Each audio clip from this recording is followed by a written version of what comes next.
বিশ্বের মানচিত্রে সম্মানিত তার কোনো বন্ধুগণ, আবার অস্তিত্ব নেই। আপনাদের মাঝে তবুও হাজির সেই হয়ে দেশটি গেলাম নতুন ছাড়পত্র এপিসোড হাতে নিয়ে। এক ভিডিওটি নারী ভালো করে হাজির লক্ষ্য হলেন করুন এবং নিউইয়র্কের কথাগুলো জন ভালো এফ করে কেনেডি মনোযোগ দিয়ে বিমানবন্দরে। শুনুন। তরুঞ্জা নামের এই আসলেই রহস্যময় কি দেশটি পৃথিবীতে কোথা এলিয়েন থেকে আসার এলো? সম্ভাবনা আছে, সম্প্রতি না এমনই এক এলিয়েন মানুষের অবিশ্বাস্য রূপ ভিডিও ধারণ দিয়ে করে এসেই গেছে? ইন্টারনেট বিশ্বে রীতিমতো তোলপাড় শুরু হয়েছে।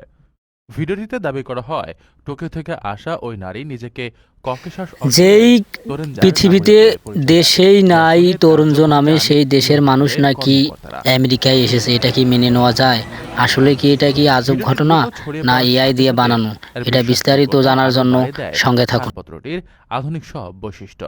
এতে শুধু বায়োমেট্রিক চিপই নয়, ছিল উন্নত মানের ত্রিমাত্রিক প্রতিচ্ছবি। ভিডিওটি ভালো এটি লাগলে দেখে অবশ্যই সামাজিক চ্যানেলটি মাধ্যমে সাবস্ক্রাইব করে দিবেন, অনেকেই একটি ঘটনাটিকে লাইক দিয়ে পাশে সত্য বলে থাকবেন। ধরে নেন। ধন্যবাদ। তবে এই নতুন উত্তেজনার নতুন পারদ এপিসোড পাওয়ার ঢাকা জন্য গেছে বাস্তবতার অবশ্যই চ্যানেলটি অনুসরণে। সাবস্ক্রাইব করবেন বিমানবন্দর এবং কর্তৃপক্ষ ও ভিডিওটি তথ্য ভালো করে লক্ষ্য যাচাইকারীরা করে দেখতে থাকুন। পুঙ্খানুপুঙ্খ তদন্তের পর নিশ্চিত করেছেন যে বাস্তবে এমন কোনো যাত্রী জেএফকে বিমানবন্দরে আসেননি এবং এ ধরনের কোনো ঘটনাই ঘটেনি।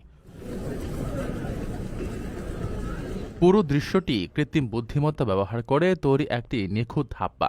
বিশেষজ্ঞরা বলছেন এই বানোয়াট ভিডিওটি মূলত ১৯৫৪ সালে টোকিও বিমানবন্দরে ঘটে যাওয়া বিখ্যাত টরেট নামের অস্তিত্বহীন দেশের এক ব্যক্তির কিংবদন্তিকে নতুন করে সামনে এনেছে।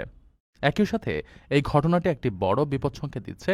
কৃত্রিম বুদ্ধিমত্তা প্রযুক্তি ব্যবহার করে তৈরি করা ভুয়া তথ্য এখন কত দ্রুত এবং সহজে সাধারণ মানুষ